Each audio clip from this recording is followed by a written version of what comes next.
Mengikut hukum syarak, rujuk membawa maksud pasangan suami dan isteri itu kembali bersama dalam tempoh iddah apabila sang suami melafazkan cerai dan dengan lafaz rujuk terhadap isterinya. Namun, sejauh manakah masyarakat tahu tentang rujuk ini? Adakah pasangan itu perlu akad nikah kembali ataupun hanya sekadar lafaz? Jom kita tanya pandangan orang ramai. Rujuk itu untuk pasangan suami isteri yang bercerai. Tapi kalau macam bercerai dalam tempoh bawah 3 bulan, boleh rujuk balik tapi tak perlu bernikah. Itu yang saya tahu.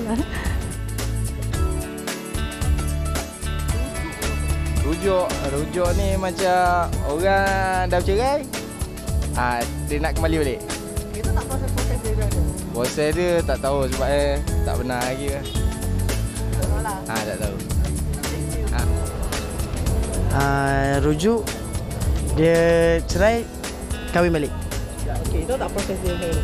Tak tahu tak. Okey, kakak tahu tak apa sebenarnya itu rujuk?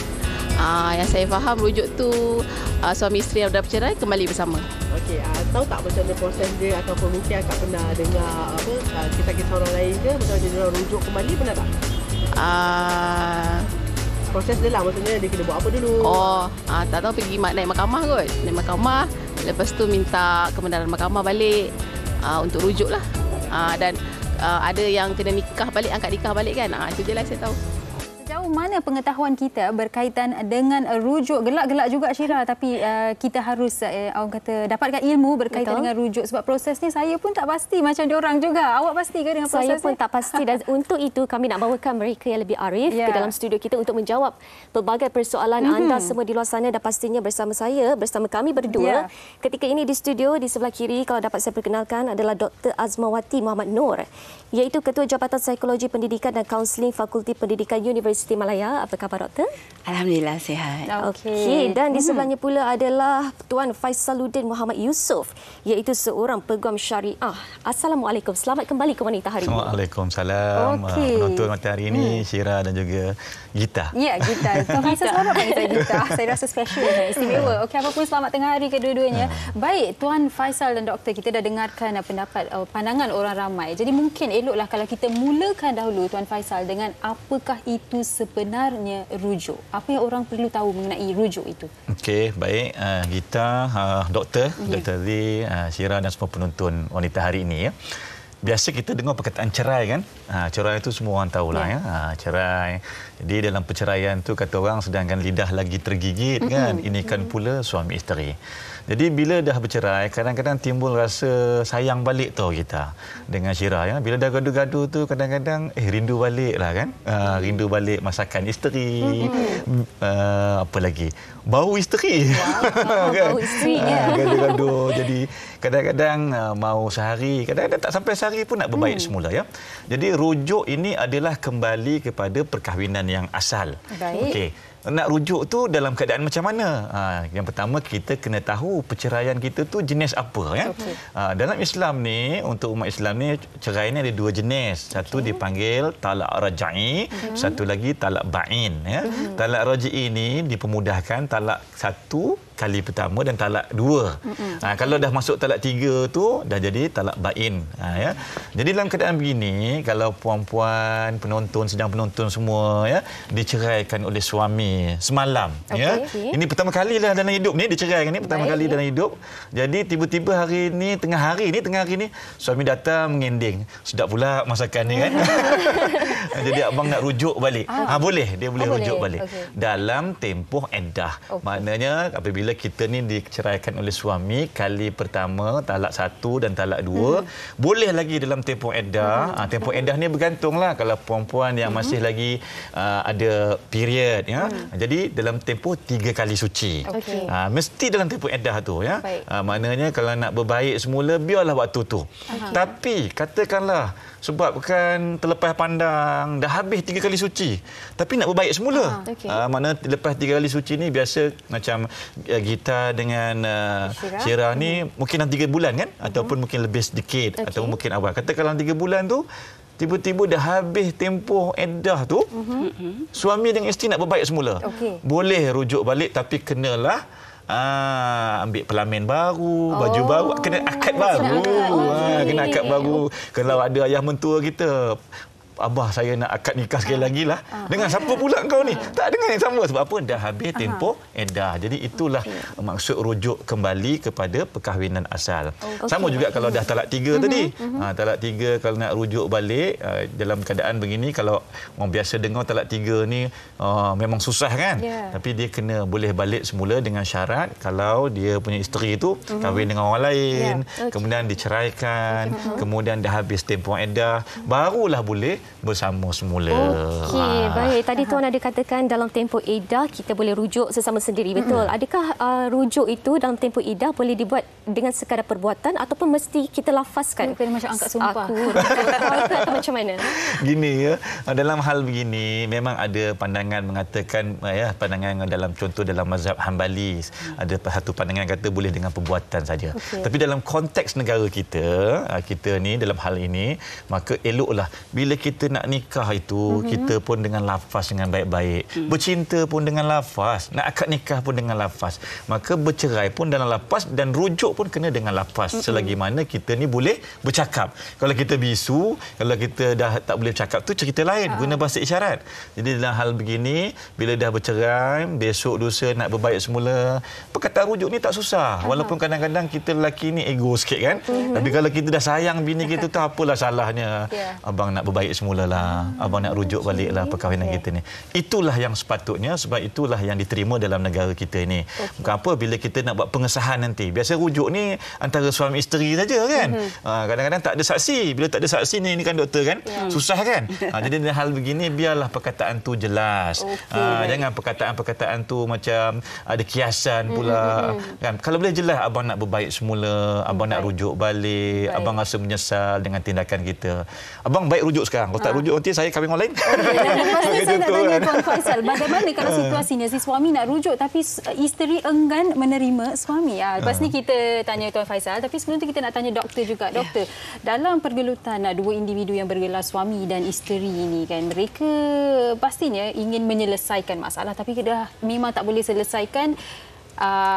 Mungkin mereka akan bercerai. Okey, baik, itu kita ketepikan sekejap. Tetapi mereka lupa yang ada anak ni, anak-anak di rumah sering kali menjadi mangsa situasi kan. Betul. Kalau kita cakap pasal psikologi, bukan sahaja dua individu yang bergelar suami isteri, dewasa saja, anak-anak tu mungkin ada yang tak tahu nak luahkan perasaan mereka, ada yang berharap sangat ibu dan ayah akan bersatu semula. Jadi mungkin doktor boleh kongsikan dari sudut pandang seorang anak itu sendiri, apa yang sepatutnya individu bergelar suami dan isteri fikirkan? Okey, terima kasih ya Gita tadi ya. Okey, saya suka bila kita tanya tentang anak-anak, seringkali kita lupa tentang bagaimana perasaan anak-anak kita sendiri.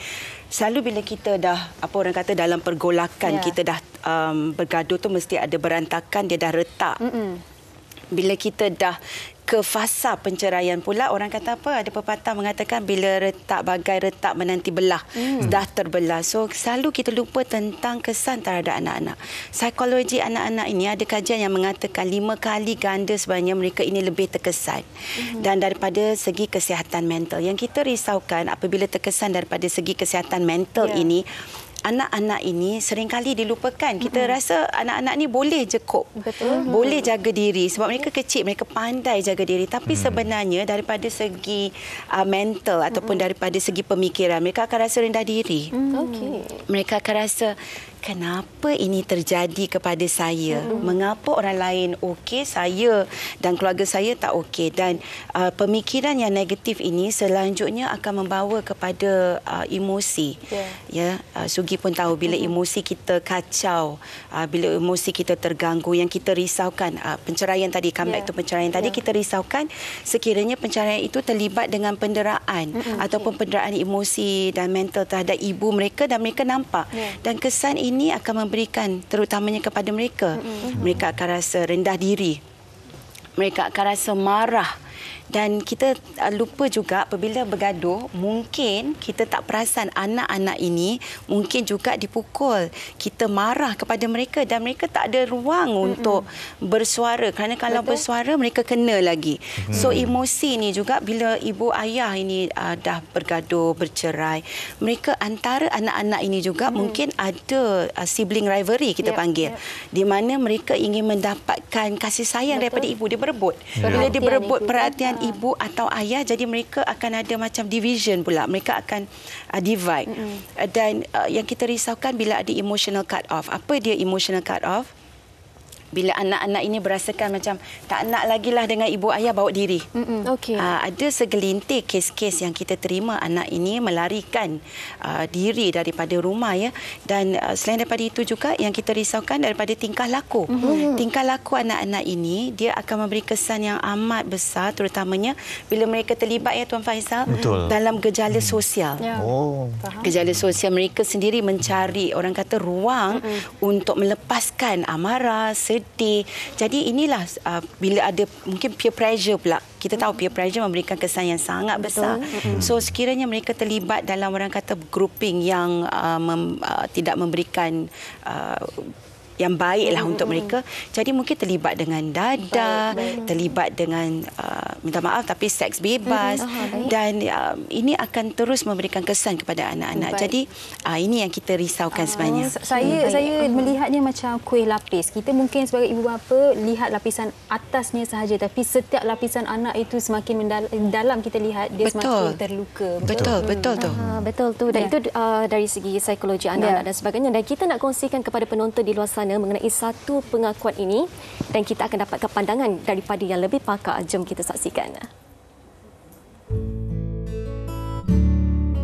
Saya dah berkahwin sejak 4 tahun. Tapi yelah dalam masa 4 tahun tu sebenarnya saya dah bercerai dah. Saya dah bercerai sebanyak 2 kali. Hari tu saya ingat lagi waktu dia lafazkan talak tu, dia cakap lagi dengan saya. Dia memang dah tak nak rujuk balik. Dia dah insaf dengan saya. Dia dah muak dah tengok muka saya. Dia dah cakap lagi, inilah kali terakhir kita jumpa. Dan macam-macam lagi lah, caci, maki semua dia lontarkan kat saya. Tapi tiba-tiba dalam bulan lepas, dia minta rujuk balik. Tapi sebenarnya saya memang dah yakin dah yang saya dah cukup dah idah saya. Sebab saya dah period 3 kali dah. So jadi saya dah yakin lah yang sepatutnya idah saya dah cukup. Tapi suami saya menidakkan dia pula. Tapi itulah sebenarnya saya masih lagi ragu-ragu. Sebab apa yang saya pernah baca, pernah dengar, kalau kita nak cukupkan idah kita dah kena period 3 kali untuk cukupkan idah kita lah. Itu yang apa saya dengar. Tapi lah, suami saya pula cakap yang sebaliknya pula. Jadi sekarang ni saya sedang ragu-ragu, sah ke sebenarnya hubungan kami. Yalah, saya pun menyesal jugalah sebab saya tak minta rujuk dekat mahkamah kat depan. Saya percaya je cakap suami saya. So itulah saya nak tanya dekat peguam ataupun ustaz lah, sesiapa saja, betul ke saya dah cukup edah dan sah ke sebenarnya hubungan kami berdua ni?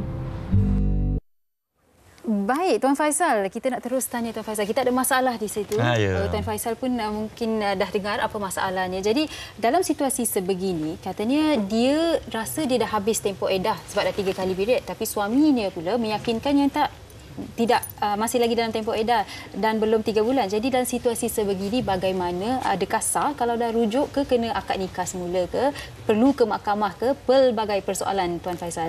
Okey baik ya. Dalam keadaan begini saya ingat bukan masalah dia seorang ni. Ramai sebenarnya yang terutama isteri lah ya.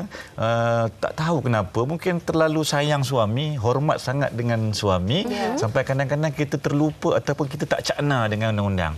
Sebenarnya ya puan-puan ya yang berada di luar tengah menonton ni ya, kalau dalam keadaan begini nak tak nak perceraian ke ataupun rujuk mesti dilaporkan ke mahkamah, mesti didaftarkan ke mahkamah.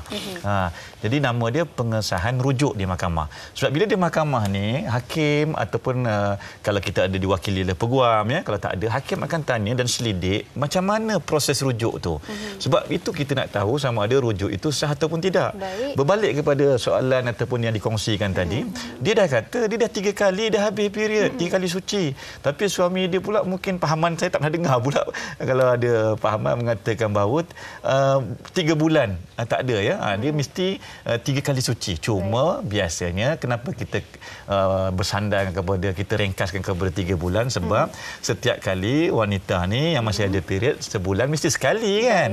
Tetapi hanya isteri dia yang tahu berapa kali dia suci.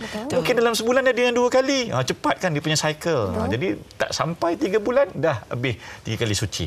Jadi dalam hal begini, nak bertengkar dengan suami dia tu suami kita. Kan dilempangnya kita. Kan dipukulnya kita. Maklumlah kadang-kadang orang lelaki ni dia ada sedikit sifat keegoan, kan. Saya kena akui sebab saya pun suami.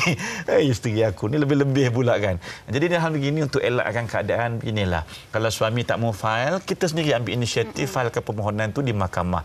Bukan kita nak terus kepada perceraian, tetapi untuk mengesahkan supaya hubungan kita ini bukan setakat sah dari segi undang-undang tetapi diredai dan diberkati oleh Allah SWT, ya. Untuk elakkan hubungan luar nikah, ya. Ya, betul. Doktor, ya. Jadi dalam hal begini jangan pandang enteng dan jangan pandang ringan. Tak kisah orang kata dah lewat ke ataupun dah lebih 3 kali suci ke, kena juga buat permohonan tu supaya kita dapatkan keyakinan tu yang paling penting, ya, dalam hal begini. Okey, baik. Sebentar tadi juga si pengaku tadi ada bagi tahu bahawa dia hidup dalam keraguan sama ada perkahwinan ini sah ke atau tak sah ke. Dari sudut psikologinya, bagaimana individu ini berdepan dengan situasi ini, Dr. Asmawati? Okey, saya fikir macam tadi seperti Tuan Faisal explain ni, wanita emosi ni selalunya kita lemah atau kalah di situ. Bila kita kata kita sayang, satulah, I'm sure kita pun faham, ya, bila kita sayang seseorang itu kita sayang sangat. Tetapi kita bab kata Tuan Faisal tadi, kita kena faham tentang undang-undang, kita kena faham tentang hukum hakam agama, ya. Sebab kalau tidak kita berada di dalam satu keadaan yang kita risaukan, apa orang kata, yang tidak sah, dan ia memberikan kesan, ya, memberikan kesan bila kalau orang luar tahu, terutamanya kalau masyarakat dan juga anak-anak kita, ya. Kalau yang dah faham, mungkin ada anak-anak kita yang dah faham dan mereka mungkin akan bertanya, bagaimana agaknya ibu dan ayah boleh masih tinggal bersama. Tetapi apa orang kata tidak lagi sah daripada kalau mereka faham.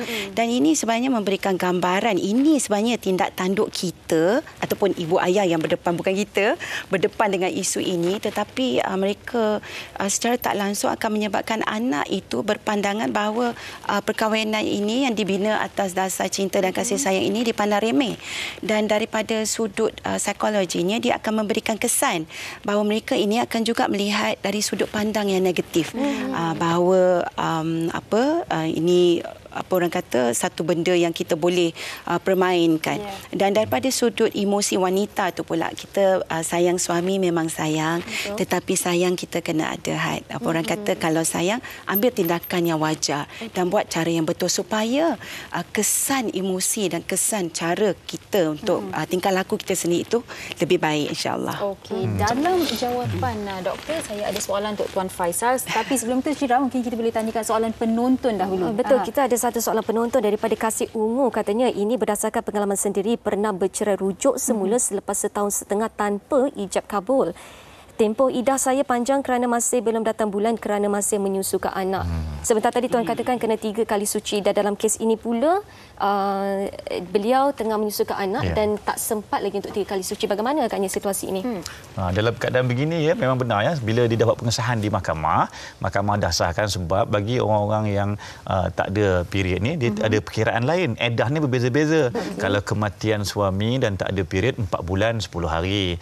Kalau orang yang dia ada ada period tetapi suami dia tak sempat nak bersama. Mana terus cerai. Itu dia tak ada, dia kena rujuk dia dengan cara kena akad baru.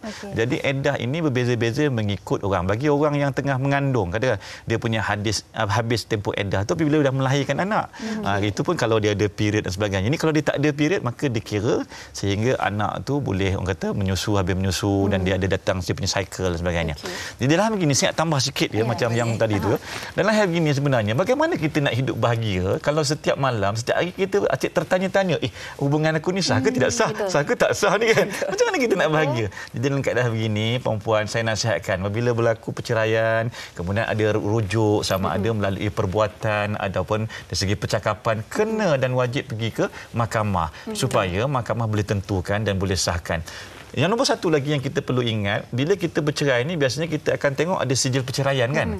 Tapi sijil perceraian itu boleh dibatalkan kalau kita dah daftarkan rujuk tadi. Dia akan keluarkan pula sijil rujuk. Sampailah kita boleh tahu berapa kali kita dah bercerai dan berapa kali kita rujuk. Sebab kadang-kadang ada orang ni hari ni cerai besok rujuk, hari ni cerai besok rujuk. Rupa-rupanya dah lebih. Dah 2 kali, dah jatuh 3 talak. Dalam begini jangan orang kata ambil enteng. Nasihat saya kepada semua penonton sebab ia melibatkan emosi, melibatkan kita punya dilema diri ni, kita yakin ataupun tidak. Banyak kes juga apabila kita mempermainkan perkara ni, hidup kita tak berapa bahagia. Ada je masalah ya doktor ya. Saya pun nak tambah sikit sebab kadang-kadang bila dalam keadaan marah tu mereka tak sedar dan mereka akan melepaskan. Macam tadi katalah dia repeat, dia ulang dan beberapa kali dah lafazkan. So nak fahamkan sama ada sah atau tidak memang kena pergi laporkan. Dan kebahagiaan itu daripada rumah tangga yang dibina atas dasar cinta. Kalau ada ada sedikitlah orang kata apa tak clear, itu pun boleh menimbulkan satu pemikiran yang dan mendatangkan stres untuk diri sebenarnya. Baik. Dan Tuan Faisal, saya kena pegang soalan saya sebab penonton banyak ada soalan mereka di Facebook. Ini daripada Mazlidin yang bertanya yang kalau dah bersetubuh, adakah ia dikira rujuk? Mungkin Tuan Faisal secara ringkas. Secara ringkasnya begini ya. Dalam jumhur ulama mengatakan bahawa mesti melalui percakapan, tidak cukup dengan perbuatan. Tetapi saya ingat dalam mazhab Ambali ada satu pandangan mengatakan bahawa boleh dengan perbuatan. Cuma majoriti dalam negara kita ni mesti melalui lafaz. Jadi dalam hal begini untuk mengelakkan keraguan kepada yang menanya tadi, laporkan kepada mahkamah. Kalau masih lagi dalam tempoh iddah, eloklah kita sebagai isteri ni, kita tahu kita masih lagi dalam tempoh iddah, masih lagi belum habis 3 kali suci, kita tanya betul-betul, abang tadi malam tadi abang bersama dengan saya tu macam mana? Adakah nak berbaik semula ke? Saya suka-suka. Ada mungkin orang lelaki dia saja nak melepaskan saja tapi tak nak berbaik pun. Jadi kita nak tahu apa niat dia yang sebenarnya. Tindakan dia begini. Jadi eloklah dibawa ke mahkamah dan buat pengesahan. Kita takut-takut dan khawatir rupa-rupanya perbuatan kita itu tidak diiktiraf sebagai satu rujuk. Ini melibatkan hukum. Jadi tak boleh main-mainlah. Jadi kena bawa kes ni kepada mahkamah. Baik, izinkan saya untuk mencelah. Boleh. Tadi kalau kita talak 1, talak 2 kita boleh rujuk. Tetapi jadi masalah ataupun sedikit rumit kalau kita dah jatuh talak 3 ataupun 3 kali bercerai, betul. Wujudkah istilah Cina buta itu? Boleh ke sebenarnya? Aduh. Sebenarnya. Dan saya nak tambah sedikit, Tuan Faisal. Berapa kali boleh rujuk sebenarnya? Sugita ni banyak tanya. Sugita dah kahwin belum? Okey. Jangan fikir Pak rujuk ya. Kalau boleh kita dah kahwin, jangan ada cerai-cerai kan. Kita nak elakkan. Baik, saya jawab yang pertama tadi itu berkenaan dengan orang kata kes apa tadi? Rujuk Cina buta kan. Cina buta ni. Sebenarnya kan Cina buta ni memang ada dalam masyarakat kita. Hakikatnya dalam hal begini, perkahwinan itu mungkin sah, tetapi mereka yang terlibat itu berdosa. Saya pernah baca satu pandangan mengatakan berdosa. Sebab apa kadang-kadang bila ada yang macam kita pernah tengok dalam drama ke dalam filem saya tengok ya, dia bergaduh dengan bini muda dia, kemudian dia mungkin jealous, dia dah berumur macam saya dah 46, kahwin pula dengan isteri muda katalah 20-an. Isteri itu masih lagi muda-muda, rancak, ada hubungan dengan kawan-kawan. Dia mungkin jealous, udah kita terus ceraikan dia dengan talak 3. Tapi besok bila dah dapat penjelasan daripada kawan-kawan dia, alamak jatuh cinta balik macam mana ni nak baik semula. Maka kita pun pakat dengan driver kita. Kau tolong ni bos bayar kat kau dengan syarat kau mesti lepas kahwin mesti bercerai dan sebagainya. Dengan syarat mesti ianya berlaku bersama atau persetubuhan antara suami baru dengan isterinya, kemudian dilafazkan cerai, kemudian habis tempoh iddah barulah boleh semula berbaik dengan suami yang pertama tadi. Tapi dosa tetap dosa. Bagaimana nak taubat dan sebagainya itu isu yang lain lah ya. Sugita punya soalan tadi tu berkenaan apa kita? Yalah berapa kali kan? Berapa kali dia rujuk ni sebenarnya dia rujuk ni untuk talak rajai. Talak rajai ni adalah talak yang pertama dan talak kedua. Dua talak saja. So 2 kali rujuk je lah sekitar. Tapi kalau dalam hal begini, dalam contoh dah habis talak dipanggil satu lagi talak bain surah. Salah bain surah ni kalau cerai secara tebus talak ataupun dalam kes seperti fasah ya. Maknanya perlukan akad nikah. Itu pun boleh akad nikah dengan cara akad yang baru. Tak perlulah isteri tadi kahwin dengan orang lain, tak perlu. Itu untuk dalam kes-kes maknanya dalam tempoh apabila tempoh iddah tu dah habis. Talak 1, talak 2 tapi dah habis tempoh iddah. Kita nak berbaik semula. Maka rujuknya dengan akad baru. Ada juga dalam kes tebus talak. Tebus talak ni macam isteri nak bercerai, suami tak nak, tapi suami kata okey boleh cerai, bayar certain jumlah 1,000 ke 2,000 ke bagi kereta ke bagi rumah, tapi dah isteri bagi rupanya besok lusa lah macam jatuh cinta balik. Alah kalah orang yang memadu. Boleh tapi dengan syarat kena akad baru. Jadi menjawab soalan Sugita tadi, bolehlah rujuk terutamanya untuk mereka yang talaknya hanya talak rajai. 2 kali je Sugita ya. Saya bertanya bagi pihak penonton Dr. Faisal. Doktor, saya nak tanya doktor, mungkin ada orang yang memikirkan anak-anak, bukan nak kata semua orang tak fikirkan anak-anak, ada yang memikirkan anak-anak sehingga kan dia belum merujuk tetapi duduk serumah. Itu boleh memberikan harapan, orang kata false hope kepada anak-anak kan. Apakah pandangan doktor berkaitan ini? Duduk serumah, sebab ada artikel yang mengatakan 8 tahun cerai tapi masih serumah tanpa rujuk. Ada yang mengatakan enggan rujuk kerana tiada hati tapi mahu tinggal sebumbung. Apa pandangan doktor sebelum kita ke Tuan Faisal? Terima kasih, soalan yang bagus. Tadi pun kita dah dengar Tuan Faisal kata kalau dah rujuk tidak rujuk selepas 3 kali suci, makanya itu adalah satu yang tidak dibenarkan. Daripada perspektif psikologi pula, dia memberikan false hope. Seperti membayangkan ibu dan ayah masih bersama. Apa sebenarnya yang kita ingin tonjolkan, apa yang ingin kita tunjukkan kepada anak-anak kita. Sebab kita kena menjadi, ataupun ibu ayah adalah teladan yang baik untuk anak-anak. Dan ini sebenarnya menggambarkan bahawa it's okay to be together walaupun tidak berkahwin. Dan saya daripada itu juga kita nak fahamkan bahawa anak-anak ini sebenarnya dia melihat, dia melihat dan dia juga akan mengikut. Sebab macam saya kata tadi teladan, dan juga daripada segi masyarakat lah, masyarakat akan melihat bahawa benda ini tidak sebenarnya patut berlaku, tetapi kalau mereka tidak melaporkan, ada juga yang dalam keadaan masyarakat tidak ingin ambil tahu. Tidak ingin ambil tahu ya. Jadi dia tidak memberikan gambaran yang baik sebenarnya kepada anak-anak kita. Saya dah terangkan daripada sudut emosi tadi. Sebenarnya dan anak-anak ini kita takuti akan lihat, dan yang saya paling risaukan mungkin ini Ustaz Faisal Tuan Faisal punya bidang lah sebenarnya. Ni susah ni kalau pakai songkok ni.